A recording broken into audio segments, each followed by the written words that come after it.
이번 사연은 바람 피우다 그 장면을 아들에게 목격당했던 여성의 이야기인데요. 그 후 어떻게 되었을까요? 오늘의 사연 시작하겠습니다. 안녕하세요.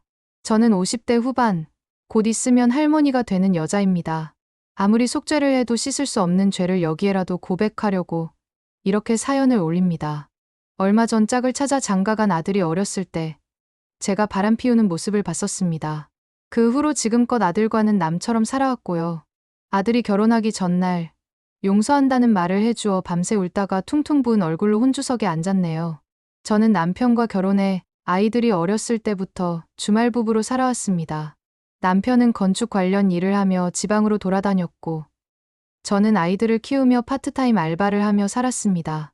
일을 하다 보면 유혹도 많았지만 아이들과 남편 생각하며 모두 거절하고 살았어요.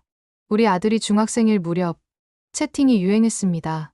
아이들이 학교 갔을 때나 잠든 시간, 심심해서 채팅을 시작했습니다. 여러 사람과 대화하고 얼굴 못 보는 은밀한 대화도 할 수 있어서 재미있었죠. 그때 저는 30대 후반이었고 채팅에서 한 대학생 남자를 알게 되었습니다. 평소엔 저와 비슷한 나이나 저보다 나이 많은 사람들과 얘기했는데 이 학생은 파릇파릇한 느낌이 있어 신선하게 느껴졌습니다. 연락처를 주고받고 누나, 동생 하며 통하는 사이가 되었고 만나자 해서 한번 만나 밥을 사주었습니다.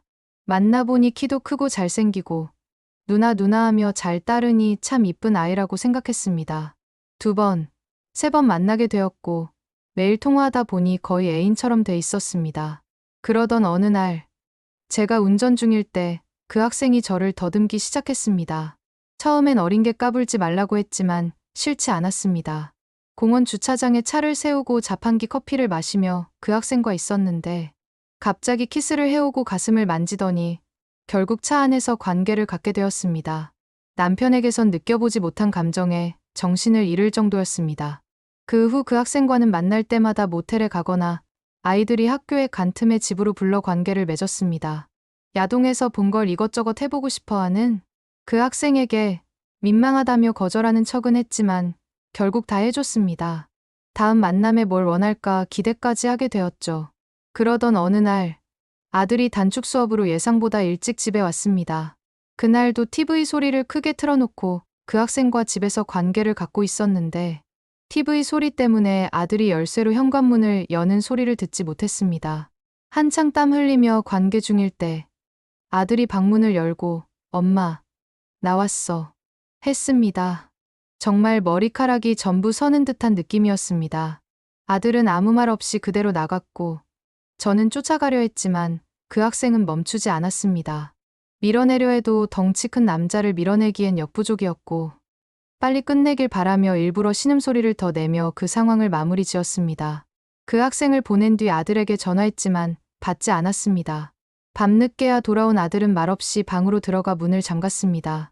그 이후 아들은 저와 말을 섞지 않았습니다. 밥을 차려주면 묵묵히 먹고 필요한 말만 무표정하게 했습니다. 바보같이 저는 아들에게 아무 말도 못했습니다. 그렇게 세월이 흘러 아들은 대학을 가고 군대에 다녀온 뒤 취직을 했습니다. 직장을 잡자마자 반지하 방을 얻어 독립했고 저는 냉장고에 반찬 채워주는 것밖엔 해줄 수 없었습니다. 이대로 평생 아들과 남처럼 살아야 하나 보다 했습니다. 그러다 작년쯤 아들이 여자친구를 데려왔고 결혼한다고 했습니다.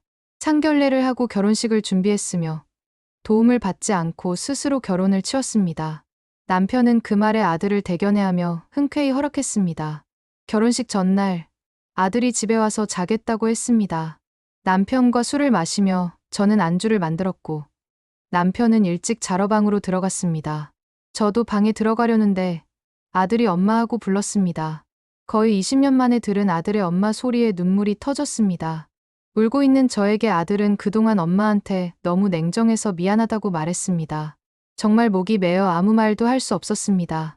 겨우 진정하고 저는 아들에게 말했습니다. 나는 혼주석에 앉을 자격도 없는 사람이다. 너에게 너무 큰 상처를 준 사람이고 진작 죽었어야 했는데 너희들 생각해서 그러지 못했다. 그렇게 말해놓고 또 울었습니다. 아들은 저를 안아주며 괜찮다, 다 용서했다고 말해주었습니다. 정말 고마웠습니다. 그렇게 아들은 결혼을 하고 며느리는 손주를 임신하여 곧 손주가 태어납니다. 저는 더러운 여자이고 아들에게 씻지 못할 상처를 준 악마 같은 엄마입니다. 그런 저를 용서해준 아들에게 너무 고마울 뿐입니다. 제 이야기 들어주셔서 감사합니다. 스님도 실수는 하셨지만 20년을 속죄하며 살아오셨으니 이제는 마음 편히 아드님과 며느님 그리고 손주에게 그 사랑을 베풀며 사시길 바랍니다. 오늘의 사연은 여기까지입니다. 재미있으셨다면 좋아요와 구독 부탁드립니다.